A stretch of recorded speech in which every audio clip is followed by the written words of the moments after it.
दोस्तों, सभी कक्षा 10 के बच्चों को नमस्कार। आज हम डिस्कस करने जा रहे हैं एपी का अगला जो क्वेश्चन है हमारे पास में 5.2 प्रश्नावली जो है 5.2 के प्रश्नावली के आगे की सीरीज चल रही है। ठीक है, उसमें हम आगे की तरफ बढ़ते हैं। आज हम डिस्कस करेंगे 7-8 जो सवाल आपके पास में इसमें है, फिर उसके बाद जितना हो सकता है 1.5 आवर में यानी आधे घंटे 20 मिनट के अंदर उतना हम डिस्कस कर लेंगे। ठीक है, तो आपका काम है सब्सक्राइब कर दीजिए चैनल को, नए हैं लाइक कर दीजिए, पुराने हैं और नए हैं सब शेयर कर दीजिए दोस्तों के पास। जितना शेयर करेंगे उतना ज्यादा मुझे बेनिफिट मिलेगा। बेनिफिट मतलब उतना ज्यादा मैं लोग मुझसे जुड़ पाएंगे, उतना ज्यादा मैं मेहनत कर पाऊंगा। ठीक है, ऐसा लगता है कि वीडियो में कोई है नहीं है, वीडियो को देखता ही नहीं है, तो मैं वीडियो किसके लिए बना रहा हूँ, ऐसे ही चलता रहा तो ये सिलसिला शायद बंद ही करना पड़ जाए, क्योंकि तो कोई देखने वाला है ही नहीं है, पढ़ने वाला कोई है ही नहीं है, तो फिर बनाने से क्या मतलब निकलता है। ठीक है, तो आपका काम है आप लोगों को जुड़े वो आए पढ़े, मुझे लगे कि हाँ मेरी वीडियो को कोई देख रहा है, कोई समझ रहा है, कोई पढ़ रहा है बच्चा, तो ठीक है मैं आगे भी पढ़ाता रहूं, बनाता रहूं, जिससे मैं अपना जो है आपके पास में लोगों को इकट्ठा करके पढ़ाने का बहुत अच्छा मजा आता है। एक एक करके पढ़ाने का मजा नहीं आता है। उस एपी का 21वां आपके पास में, ठीक है 21वां आपके पास में पद ज्ञात कीजिए, जिसका 11वां पद आपके पास 38 है। ठीक है, 21वां पद ज्ञात कीजिए आप, और 16वां पद क्या है 73 है। ठीक है, 31 पद ज्ञात कीजिए जिसका 11वां पद आपके पास में 38 है और 16वां पद क्या है 73। तो हमको पता है कि आपके पास में 21 आपके पास में 31 आपके पास में 31वां पद आपके पास में ज्ञात कीजिए, जिसका 11वां पद 38 है और 16वां पद क्या आपके पास में 73 है। मुझे एपी नहीं पता है और एपी का 31 पद आपको ज्ञात करना है। ठीक है, जबकि उसका 11वां पद दिया गया है और 16वां पद दिया गया है, तो हमें यहां पास 2 पद दिए गए हैं और 31वां पद आपको निकालना है। तो मुझे 31वां पद नहीं पता है, तो मान लेते हैं माना, ठीक है प्रथम पद बराबर ए, सर्वांतर बराबर, बस इतना ही आपको लेके चलना है। अब जो जो पद दिया गया है उसको आप उसके लॉजिकल फार्मूले के साथ रखेंगे। 11वां पद यानी A11 कितना दिया गया है बेटा 38।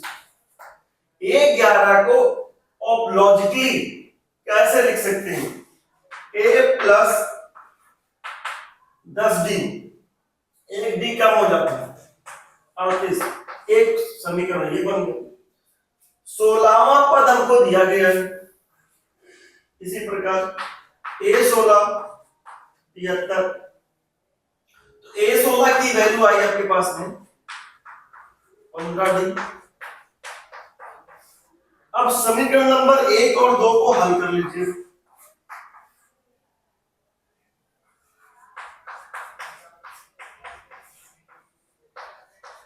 हल करने पर जब समीकरण नंबर 1 और 2 को हल करोगे तो क्या मिलेगा हमारे पास में A प्लस 10D बेटा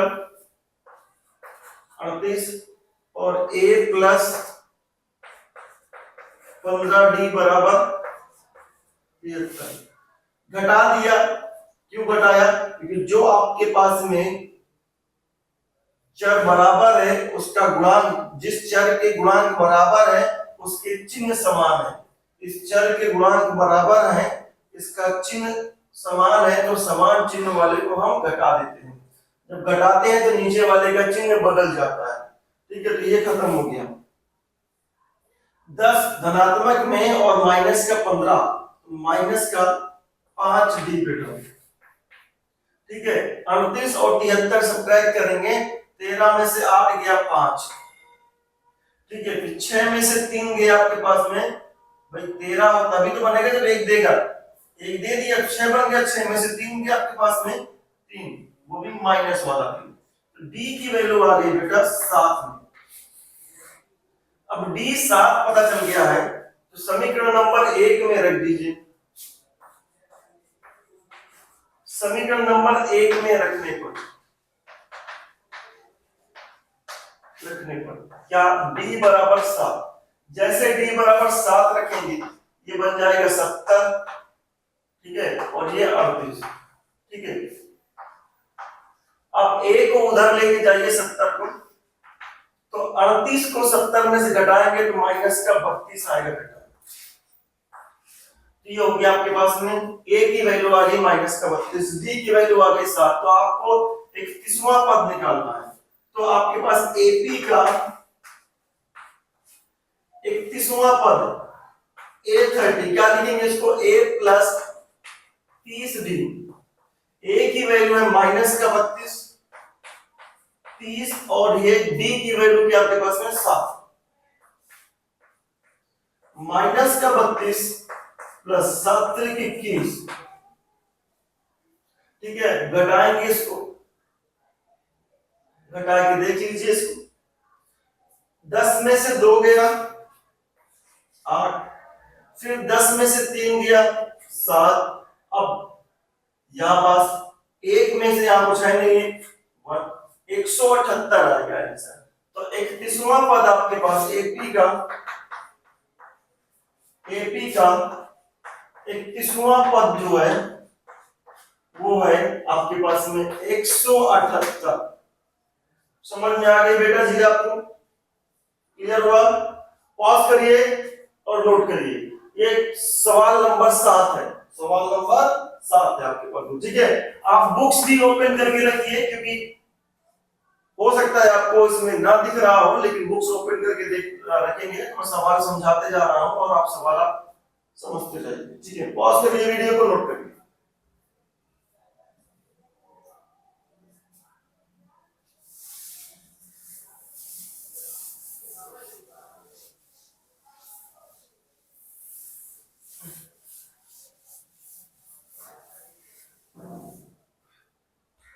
आगे बढ़ते हैं।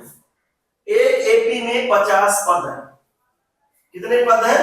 50 पद है बेटा, 50 पद से ज्यादा नहीं। तो अगर मैं कहूं कि मेरे पास एपी अगर है, तो एपी है तो मैं क्या करूंगा, A1 A2 A3 A4 dot dot dot dot कहां तक लिखूंगा, 50 तक लिखूंगा, इससे ज्यादा नहीं लिखूंगा। ये 50 पद है तो 50 तक ही लिखा। फिर कह रहा है जिसका तीसरा पद 12 है, तो तीसरा पद आप मान लेते हैं A3, 12 है तो A3 को लिख सकते हैं हम 2D, 12 समीकरण नंबर 1। फिर आपसे कह रहा है अंतिम पद 106 है, अंतिम पद कौन है? यही है, अंतिम पद 106 है, तो अंतिम पद आपके पास में A50, यही अंतिम पद है। इसके आगे तो गया ना, कि उसने पहले ही बोल रहा है कि एपी में कुल 50 पद है, तो एक बार 50 तक हमने जनरल लिख लिया। तो A50 की वैल्यू कितनी हो गई हमारे पास में, 106। तो A49 B 106 ये हो गया, ये समीकरण नंबर 2 हो गया बेटा। अब कह रहा है इसका 29वां पद ज्ञात कीजिए। अभी 7वां नंबर सवाल जैसे किया है वैसे ही आप इसको भी करना है। आपके पास में A और D निकाल लीजिए, 29वां पद निकल आएगा। समीकरण नंबर और 2 को हल करने पर, जैसे हम इसको हल करेंगे, A प्लस 2D बेटा 12 और A plus 49D that is 106 बटे, हटा दिया, ये खत्म। 49D में से 2D हटा दिया, 47D। 106 में से 12 हटा दिया तो 6 में से 2 गया आपके पास में 4, ठीक है। उसके बाद 10 में से 1 गया तो 9, क्लियर? तो 94 आपके पास आया, माइनस में होगी। अब 47 से 94 आप डिवाइड करेंगे तो बेटा 2 आ जाएगा।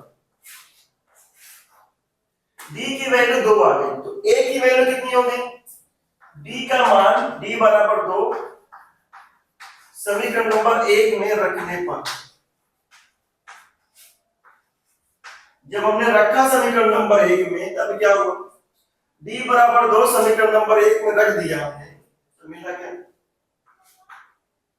समझ गया? 2 रखा हमने, a प्लस 2 इंटू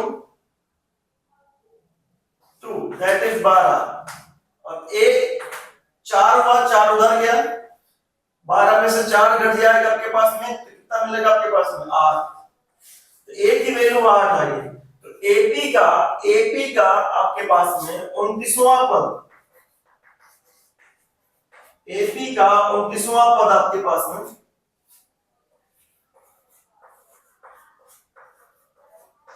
क्या होगा? 29वां पद, तो हम लिखते हैं A29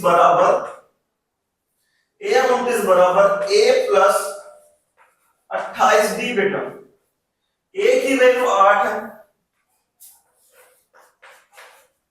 28, D की वैल्यू 2 है, तो 28 गुना कितना होता है? 56 बेटा। ऐड कर लिया आपको टोटल मिला करके 64। ठीक है, तो आपके पास में 29वां पद कितना निकल गया? 64 आपके पास में। पॉज करिए वीडियो को, नोट करिए, क्वेश्चन नंबर 8 है बेटा ये। ठीक है, बुक्स का क्वेश्चन नंबर 8 है, प्रश्नावली 5.2 का। ठीक है, नोट करिए बेटा इसको पॉज करके।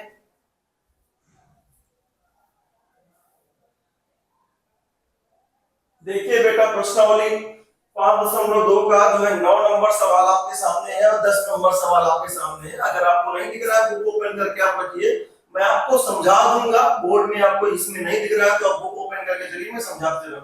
यदि 9 नंबर सवाल है, यदि किसी एपी के तीसरे और 9वें पद क्रमशः 4 और -8 है, तीसरे और 9वें पद क्रमशः 4 और -8 है। ठीक है, क्रमशः मतलब जैसे ये पद लिखे गए, ये भाषा लिखी गई, वैसे ही आप इसको भी लेंगे। तो इसका कौन सा पद शून्य होगा?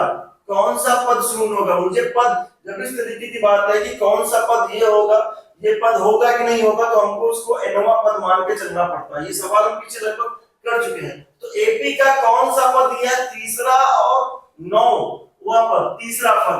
तो एपी का प्रथम पद ए सर्वांतर,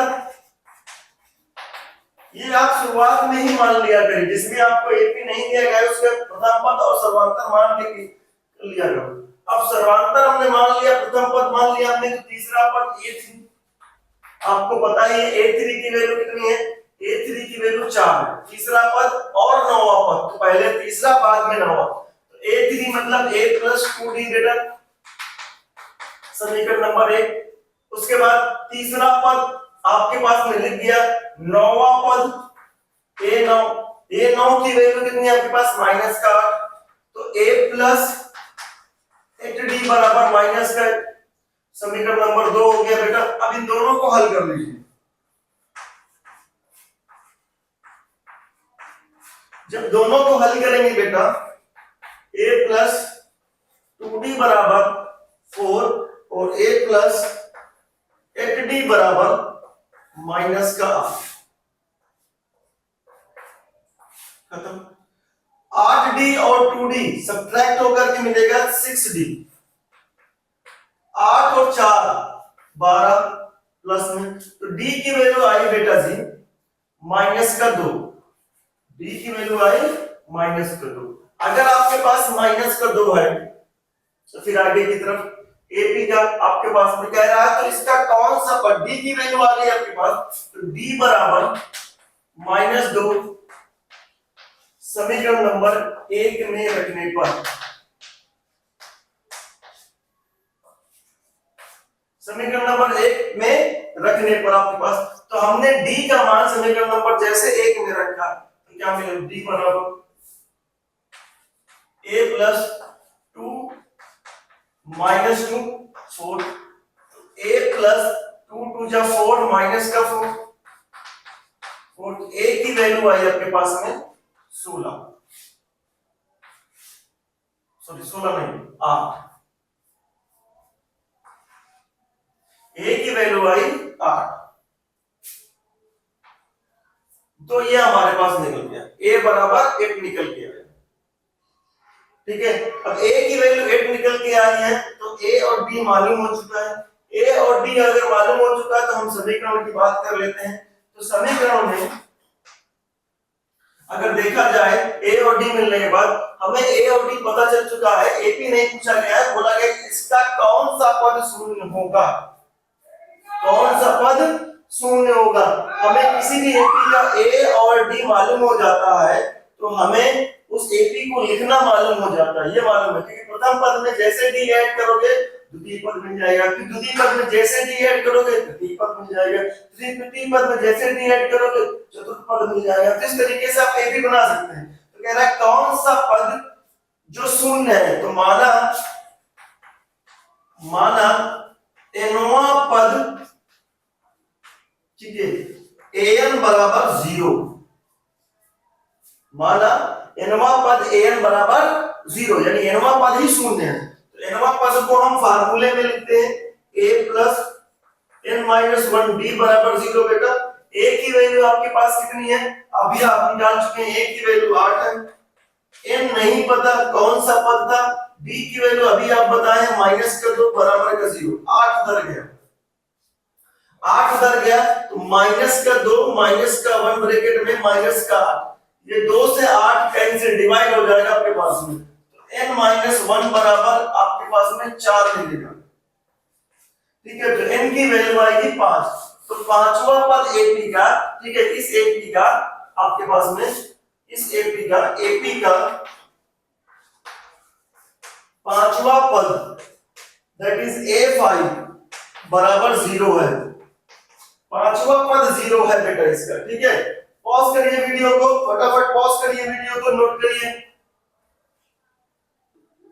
10 नंबर सवाल क्या कह रहा है, देखिए बेटा, किसी एपी का 11वां पद, बुक में देखिए, किसी एपी का 11वां पद, जिनके पास बुक है बुक में देख लें, और नहीं रहे तो यहां पर देखें, किसी एपी का 11वां पद उसके 10वें पद से 7 अधिक है। किससे अधिक है, 10वें पद से। मैंने आपको बताया है जिससे भी अधिक होगा उसी में हम जोड़ देते हैं। 17वां पद आपके पास में, एपी का 17वां पद उसके 10वें पद से 7 अधिक है, तो इसका सर्वांतर ज्ञात कीजिए। सिंपल आसान आपके सवाल है। तो आपके पास प्रथम कितना है, प्रथम पद ए, ठीक है, सर्वांतर कितना है नहीं पता है, तो आप इसको लिख लीजिए,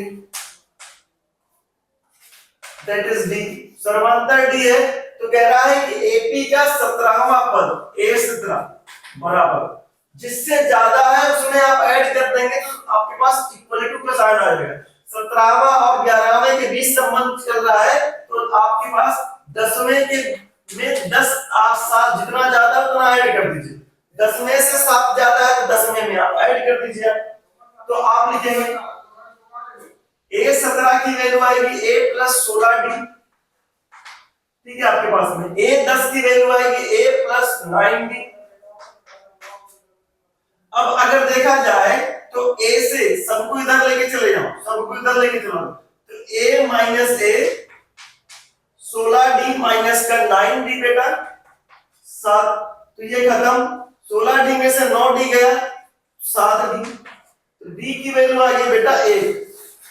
तो सर्वांतर कितना निकल के आया 1। पॉज करिए वीडियो को, नोट करिए बेटा। देखिए बेटा एपी का आपके पास में 11 नंबर सवाल कह रहा है, ठीक है, इधर देखिए आपके पास में एपी का 11 नंबर सवाल कह रहा है। एपी 3 15 27 29, ये सब एपी कैसे है, 3 के बाद 15 27 एपी, ये एपी है। एपी बढ़ते हुए क्रम में का कौन सा पद उसके 54वें पद से 132 अधिक होगा, कौन सा पद 54वें पद से 32 अधिक होगा, 54वें पद से 132 अधिक होगा, मतलब 54वें पद से 132 अधिक होगा, वो पद बताना आपके पास में। वो जो भी पद होगा वो 54वें पद से भी 132 अधिक होगा। तो 54वें पद से 132 अधिक है, तो 54वें पद में हम 132 ऐड करेंगे, लेकिन वो पद मुझे नहीं पता है। जब पद नहीं पता है तो उसको मान लेंगे nवां पद है। कौन सा पद है वो? nवां पद है। AP 3 15 27 और 29 39। तो D की वैल्यू बेटा आपको समझ में आएगी, होगी 12 है। ठीक है, डिफरेंस अभी नंबर्स का चल रहा है 12 का, तो D की वैल्यू हो गई 12। जिनको नहीं आपको दिख रहा है वो आगे वाले नंबर से पीछे वाले नंबर का घटा लें तो मिल जाएगा आपके पास, सब में आपके पास निकल जाएगा। तो कौन सा पद? तो मान लेते हैं nवां पद, माना nवां पद है आपके पास। तो an ये कितना है? ये 54वें पद से 132 ज्यादा है, तो 54वें पद के बीच संबंध है, तो 154 से कितना ज्यादा है? 132 ज्यादा है, तो ज्यादा कर दीजिए, ये कर दीजिए। जिससे ज्यादा है उसी में करेंगे आप।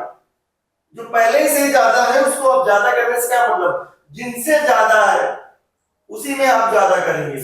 तो an नहीं पता, a प्लस, ठीक है, n -1 d, यहां पर a प्लस 53 d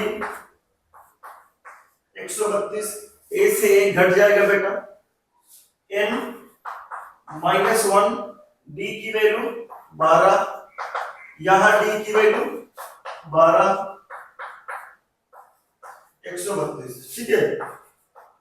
n -1 अगर आप देखें ये 12 गुणे 11 है, 12 गुणे 11 है। आप डिवाइड करिए, आप गुणा करने की जरूरत नहीं है। इस डिवाइड करेंगे तो इसमें भी डिवाइड होगा, इसमें भी डिवाइड होगा, इसमें डिवाइड होगा तो 53 बचेगा, इसमें डिवाइड होगा तो प्लस का 11 बचेगा, ठीक है। तो n -1 जोड़ लीजिए, 11 आपके पास में, 11 और 53 कितना हो आपके पास में? 4 और 64, ठीक है। तो n n 64 प्लस का 1, दैट इज m की वैल्यू आई 65। तो कौन सा पद? AP का 65वां पद,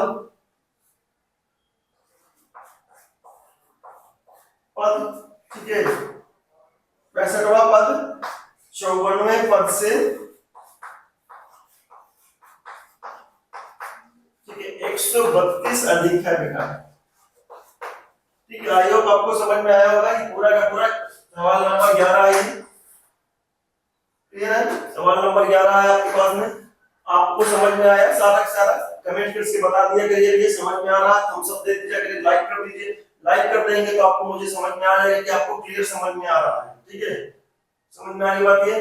पॉज करके वीडियो को आप नोट कर ले सकते हैं, इसको सवाल को आप रेगुलर क्लास लीजिए, ठीक है। और अपने साथ अपने दोस्तों को भी बुलाइए और वो भी लें, उनके साथ शेयर करिए कि भैया क्लास चल रही है, फ्री क्लास चल रही है, सब पूरा सिलेबस कंप्लीट करा जा रहा है। 5 चैप्टर तक, ये 5वां चैप्टर है, चौथे तक तो कंप्लीट ही करा दिया हूं, 5वां का आधा समझ लीजिए खत्म हो गया, ये भी खत्म हो जाएगा। फिर 6वां आएगा, 7वां आएगा, 8वां आएगा, इस तरीके से पूरा सिलेबस खत्म कर दूंगा मैं। फिर आपके पास चलेगी, आपके पास में प्रीवियस ईयर क्वेश्चन पेपर चलेगा। फिर उसके बाद आपके पास में टेस्ट पेपर आपके पास होते होते पूरा का पूरा कंप्लीट हो जाएगा, ठीक है। बने रहिए इसी तरीके से पॉज करके। आपके पास हमेशा ये बात को ध्यान रखिएगा कि आपको पढ़ना है तो यही आपके पास रेगुलर पढ़ाई होती है, और रेगुलर आप पढ़ते रहिए। आपके पास हमेशा फ्री में पढ़ाई होगी। सभी बच्चों से कह दीजिए कि भैया एक ही क्लास है आपके पास में YouTube पे, राइट सर की क्लास, उसमें आपके पास फ्री में क्लास होती है आपके पास में। मैं कक्षा 10 के सभी विद्यार्थियों को आमंत्रित करता हूँ, ठीक है। आइए आप पढ़िए और अपने बेस्ट को परफॉर्म करिए अपने आप को, ठीक है। चलिए पॉज करके वीडियो को सब्सक्राइब कर दीजिए, आप सब्सक्राइब कर दीजिए और लाइक कर दीजिए, शेयर कर दीजिए बच्चों, दूसरों के साथ शेयर कर दीजिए, इससे हम और लोगों के साथ जुड़ सके। धन्यवाद, कल मिलते हैं।